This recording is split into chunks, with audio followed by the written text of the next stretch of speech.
안디옥 교회가 성장했고 또 성령이 충만하여서 금식하는 교회가 되어졌다. 그 금식할 때에 성령께서 바나바와 사울을 선교사로 세워서 파송하라 하셨고, 이제 어제 우리가 그 파송에 대한 깊은 말씀들을 묵상할 수 있었습니다.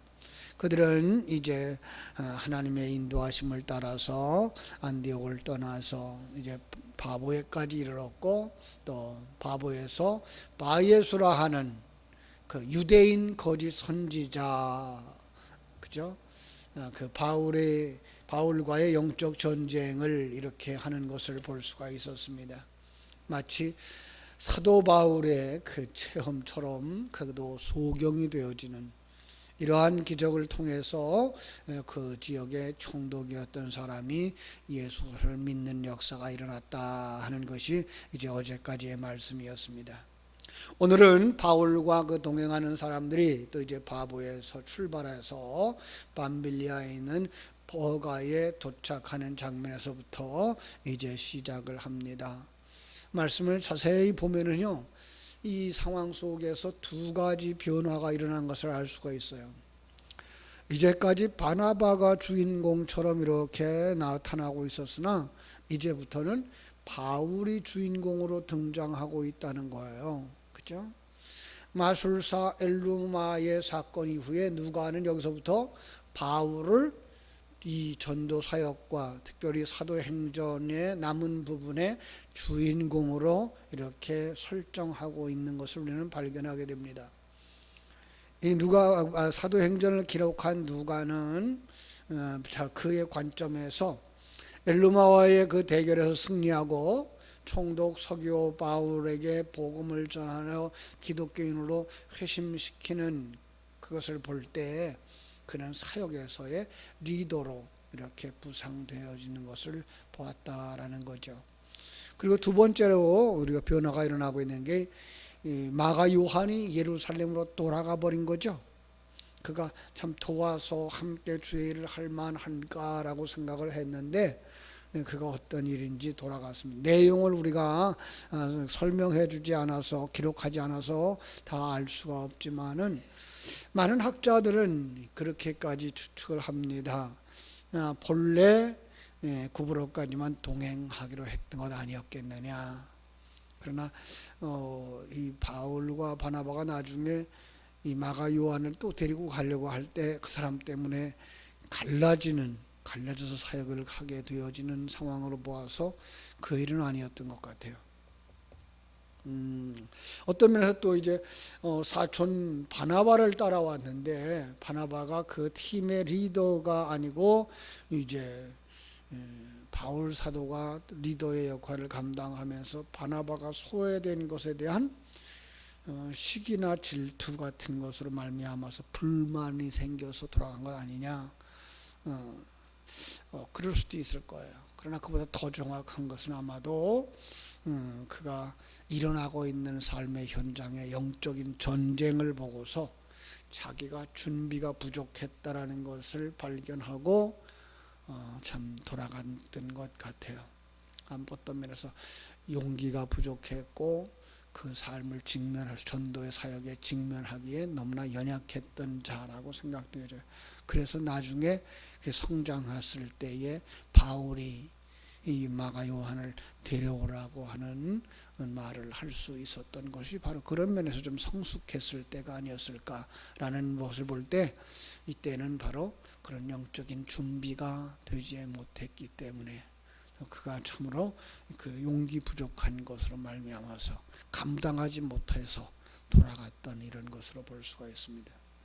그렇다고 복음 사역이 중단되거나 그들의 사역이 주저앉을 수는 없었던 거죠. 14절 그들에서 그들은 버가에서 더 나아가 비시디아 안드록에 이르러서 안식일에 회당에 들어가 앉았습니다. 그랬더니 거기서 이제 15절 율법과 선지자 글을 읽은 후에 회당장이 사람들을 보냈어요. 누구한테 보냈을까요? 바로 이 바울과 바나바에게 보냈겠죠.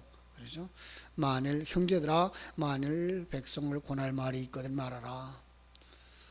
유대인들의 그 회당의 예배 속에서 이 권면의 말씀 혹은 설교할 차례가 있는데 회당장은 바울에게 사람을 보내서 설교할 수 있는 가능성을 타진했다는 거죠.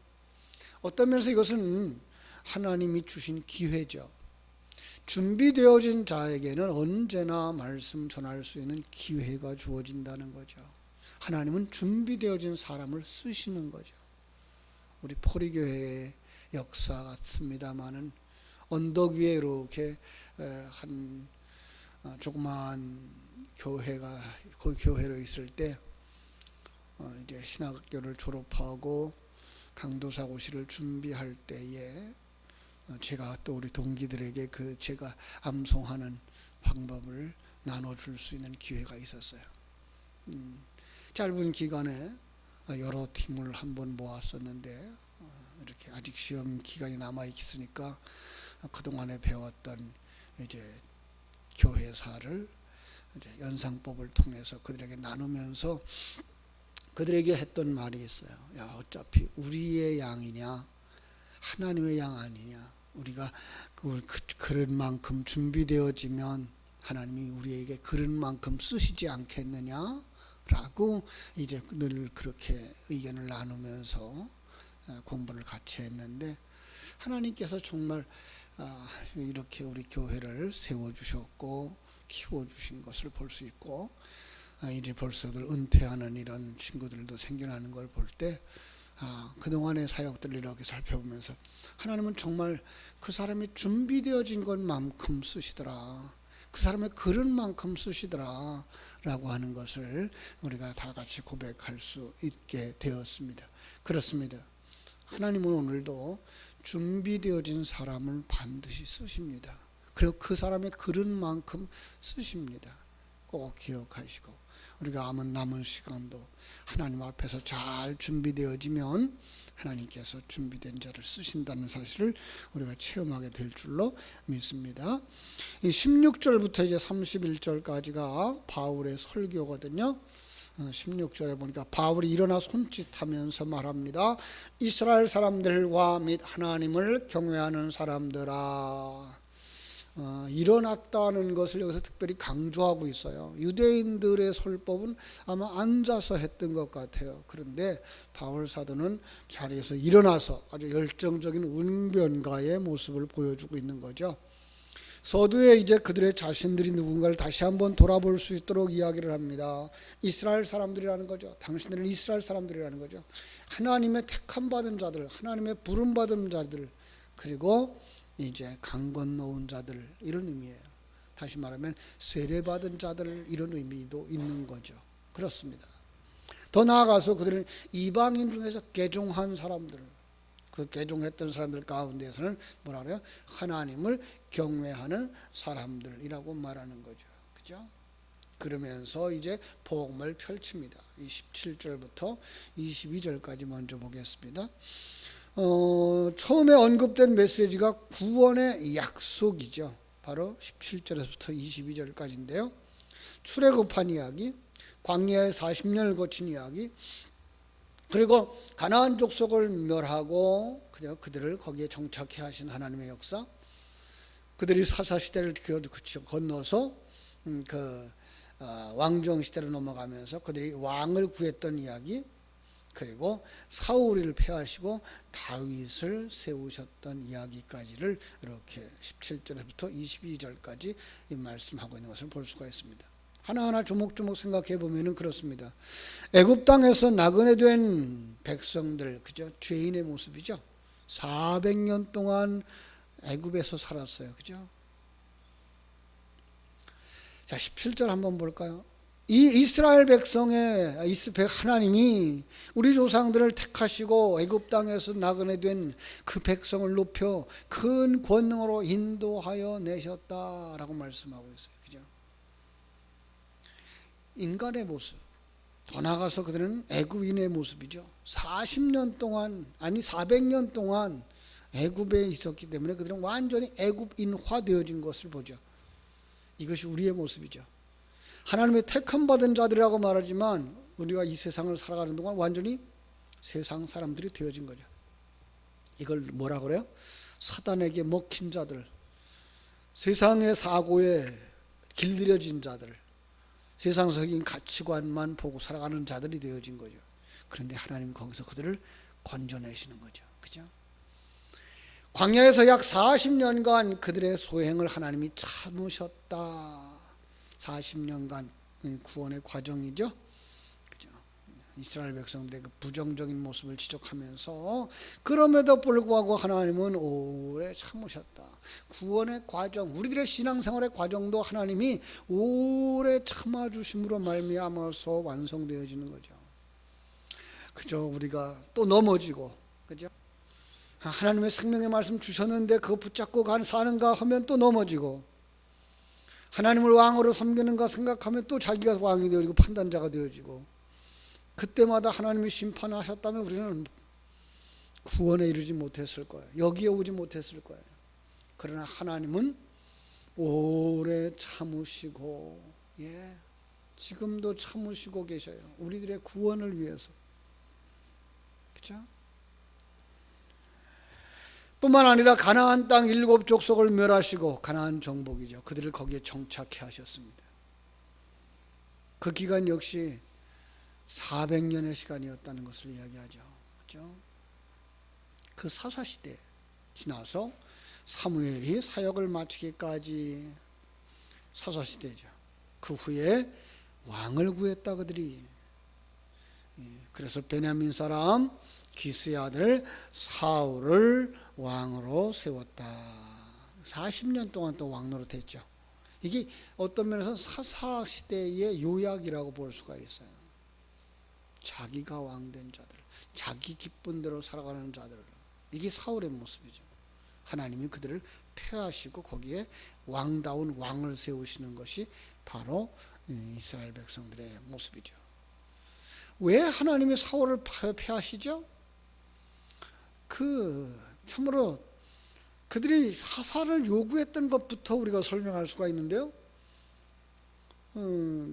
사무엘이 늙었다는 이유와 함께 다른 열방처럼 우리도 왕을 세워달라는 거죠. 뭐예요? 지금 하나님이 우리를 다스리고 있으면 하나님이 우리의 왕 되시고 이 나라의 주인 되시고 내 인생의 주인 되어주신다는 것을 인정하지 못하는 모습들, 이게 사사시대의 모습인 거죠. 그래서 세상 사람들처럼 우리에게도 왕을 세워달라는 것, 너희들이 원하는 왕이 이런 사람이지 라고 세우는 것이 사울이었는데, 이 사울이 교만하기 때문에, 그죠? 하나님의 말씀에 온전하게 순종하지 않는 자, 나는 원하지 않는다, 폐위시킨 거죠.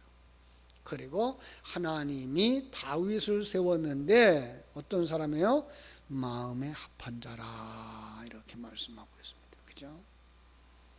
마음에 합한다, 마음에 맞는 사람이라. 그죠? 자, 하나님의 마음에 맞는 사람은 어떤 사람일까요? 하나님을 왕으로 섬기는 사람. 하나님이 이 땅에서의 우리의 삶이 무엇을 위하여 존재하는 시간인지를 알고 그 하나님과 함께 임마누엘의 삶을 살아가는 사람, 그리고 하나님의 뜻을 따라서 순종하며 재창조의 길을 걸어가서 완성되어져서 천국에 들어갈 수 있는 사람, 그게 하나님의 마음에 합한 사람입니다. 이 다윗의 이야기를 한 다음에 곧바로 이어지는 것이 이제 23절부터 25절까지 있는 그 구원의 성취가 예수 그리스도를 통해서 이루어졌다라고 이야기하는 거죠. 여러분, 다시 말하면 이 구약의 시대 속에서 그렇게 계시해 주고 있었던 일은 바로 예수 그리스도를 통한 구원이었다라고 이야기하는 것을 여기서 우리는 발견할 수 있어야 되죠. 다시 말하면 그림과 이제 그죠? 그림자와 본체. 더 쉽게 말하면 그릇과 그 안에 담겨진 진리. 오늘 율법 시대 혹은 구약 시대라고 말할 때 우리는 그것을 그릇을 담은 시대, 그릇을 보여주는 시대, 이렇게 보여주면 됩니다. 그릇엔 뭐가 담겨 있어요? 예수가 담겨져 있고 거기에는 진리가 담겨져 있고, 그로 말미암아 구원의 소식이 거기에 들어가져 있는 거죠. 그래서 그 구원을 다시 한번 펼쳐주는 거예요. 하나님이 그 약속하신 대로 이 사람의 후손에서, 다윗의 후손에서 이스라엘을 위하여 구주를 세우셨으니 곧 예수라. 조금 더 정확하게 말하면요, 다윗이 곧 예수 그리스도의 예표자였다, 이렇게 말하고 있는 거죠. 우리는 다윗의 모습을 보면서 그 속에서 예수의 사역을 볼 수 있어야 되는 거죠. 아니, 우리는 구약에 하나님께서 등장시켰던 인물들 속에 바로 구원자 예수 그리스도를 계시하고 있는 그림들을 볼 수 있어야 돼요. 그래야 오늘 성경 속에서도 성자 하나님이 일하시고 있는 모습을 오늘 우리들의 삶 속에 적용시킬 수 있어요. 우리들의 삶 속에 지금 성경에 있었던 이야기가 그대로 이루어지고 있구나를 볼 수 있는 눈이 열려지는 거죠. 그렇습니다. 바울은 그 이야기를 하면서 누구부터 시작하죠? 세례 요한의 이야기부터 시작합니다. 그렇죠? 요한이 먼저 회개의 세례를 이스라엘 모든 백성에게 전파했다. 요한이 그 달려갈 길을 마칠 때에 말하되 너희가 나를 누구로 생각하느냐, 나는 그리스도가 아니라 내 뒤에 오시는 이가 있으니 나는 그 발에 신발끈 풀기도 감당하지 못하리라 하였다. 여기서도 세례 요한과 예수를 이렇게 하나로 묶어서 보여주고 있는 거죠. 마치 구약의 모세와 아론을 이렇게 등장시켜서 하나님의 성자 하나님의 일하심을 보여주었던 것처럼 지금도 세례 요한과 예수를 통해서 오늘 우리 속에 역사하는 성자 하나님의 일하심을 보여주고 있다라는 거죠. 그렇습니다. 여기서 뭘 얘기하는 거예요? 세례 요한과 예수는 전혀 차원이 다른 분이다, 차원이 다른 존재다 말씀하고 있는 거예요. 여러분, 우리와 인생이 전혀 다른 거예요. 그분은 하늘나라의 존재고 우리는 세상의 존재예요. 그래서 우리는 하나님이신 예수 그리스도가 이 땅에 오셔서 우리 위하여 십자가 지시고 우리 위해 희생하신 그 모든 것들을 생각할 때에 우리는 정말 얼마나 큰 은혜를 입은 사람들인가 다시 한번 생각할 수 있어야 되는 거죠. 아마도 그들은 다 세례 요한이 얼마나 훌륭한 사람이었는지를 아마 들어서 알고 있는 사람들이었을 거예요. 그래서 그의 이야기를 설명하고 나서 예수를 설명할 때 그 세례 요한, 그들이 존경하는 세례 요한 위에 한 차원 높으신 분 예수 그리스도를 그들에게 전함으로 말미암아서 그 예수에 대한 호기심을 그들에게 불러 일으켰을 것입니다. 그리고 26절 이제 그는 설교의 그 본문 핵심으로 들어가죠. 형제들아, 아브라함의 후손과 너희 중 하나님의 경외하는 사람들아, 이 구원의 말씀을 우리에게 보내셨거늘. 여러분, 예수를 보면서 뭘 보라고요? 구원의 말씀을 보라고요. 예수 안에 뭐가 들어있어요? 구원의 말씀이 들어있는 거예요. 우리가 오늘날까지도 예수 그러면 2000년 전에 그 예수에 묶여 있는데, 아니요, 우리는 그 예수에 묶여 있으면 안 되고 지금도 우리와 함께 일하시는 성자 하나님을 보는 계시의 도구로 보실 수 있어야만 진정한 신앙생활을 할 수가 있는 거라고요. 그 예수와 함께 십자가에 죽을 수 있는 것이고, 그 예수와 함께 장사되어질 수 있는 것이고, 그 예수와 함께 부활할 수 있는 사람들이 되는 줄로 믿습니다. 자, 그 예수를 세상에 이 유대인들이, 그죠? 이 유대인들이 어떻게 했어요? 죄를 하나도 찾지 못했어요. 그런데도 불구하고 빌라도에게 죽여달라고 권해서 성경 속에 있었던 그림자처럼 예수 그리스도의 죽으심의 그림을 그려주었다라고 말씀하고 있는 거예요. 그런데 예수가 죽음으로 끝나지 아니하고 장사되는 걸로 끝나지 아니하고 부활함으로 말미암아서 우리가 지금 그 증인이다라고 말씀하고 있는 것입니다. 사랑하는 여러분, 이 시대에 우리에게 뭐 하라고 그럽니까? 증인이 되라고 요구하고 계십니다. 증인은 뭐 어떤 사람이 증인입니까? 증거를 가진 사람들, 그 사실을 확인한 사람들. 여러분, 그럼 우리는 어떤 증거를 가지고 있습니까? 예수 그리스도와 함께 죽은 내 모습에 우리가 증거가 되어져야 되고, 예수 그리스도와 함께 장사되어진 내 모습이 증거가 되어져야 되고, 예수 그리스도 안에서 살아가는 새 사람이 바로 증거가 되어져야 하는 줄로 믿습니다. 그래서 여러분, 우리는 이걸 찾아야 돼요. 내가 신앙생활을 해오는 과정 속에서 정말로 예수 믿기 전에 내 모습은 어떠했는가? 예수 믿은 다음에 내 모습은 어떻게 변화됐는가? 그리고 나는 이제 무엇을 소망하며 살아가는 사람이 되어졌는가에 자기 체험들이 있어야 되는 거죠. 자기 확증이 있어야 되는 거죠. 그래야 뭐 할 수 있어요? 그래야 확실한 증인이 되어줄 수 있는 것입니다. 이제도 주님 앞에 구하심으로 말미암아 하나님께서 우리 삶 속에서, 내가 살아온 날 속에서 내가 예수 믿기 전엔 어떻게 세상이 말하는 것처럼 내가 주인이고 내가 원하는 것이 다 되어지는 줄로 알았는데, 예수 안에 들어오고 나니까 그것이 바로 죄인의 모습이었더라. 이제 나는 예수 안에서 내가 죽기로 했다. 죽되 어느 정도 죽어야 장사 지내어진 것처럼 완전히 죽기로 했다. 그랬더니 하나님이 내 속에 생명을 불어넣어 주셔서 그 일을 완성시키고, 지금 새 생명으로 지금 완성시키고 하는 중이다. 지금도 작업 중이다. 아직 내게 미흡함이 있고 부족함이 있지만 하나님은 반드시 이 일을 완성시켜 주셔서 우리가 천국 백성 되게 하실 거다라고 하는 증거를 여러분 확인하시고, 기회 있을 때, 준비되어졌을 때, 바울에게 기회가 주었을 때 그가 자기의 삶, 자기 성경 속에 있는 역사의 이야기를 통해서 예수가 그리스도 되신 사실, 그것을 믿음으로 말미암아 구원받는다고 전할 수 있었던 것처럼 오늘 우리도 준비되어졌다가 여러분에게 누군가가 그 비밀을 물을 때에 담대하게 증거할 수 있는 이 마지막 시대에 살아있는 증인들 되시기를 주님의 이름으로 축원합니다. 기도하겠습니다. 하나님 우리 아버지, 크신 은혜와 사랑을 감사하옵고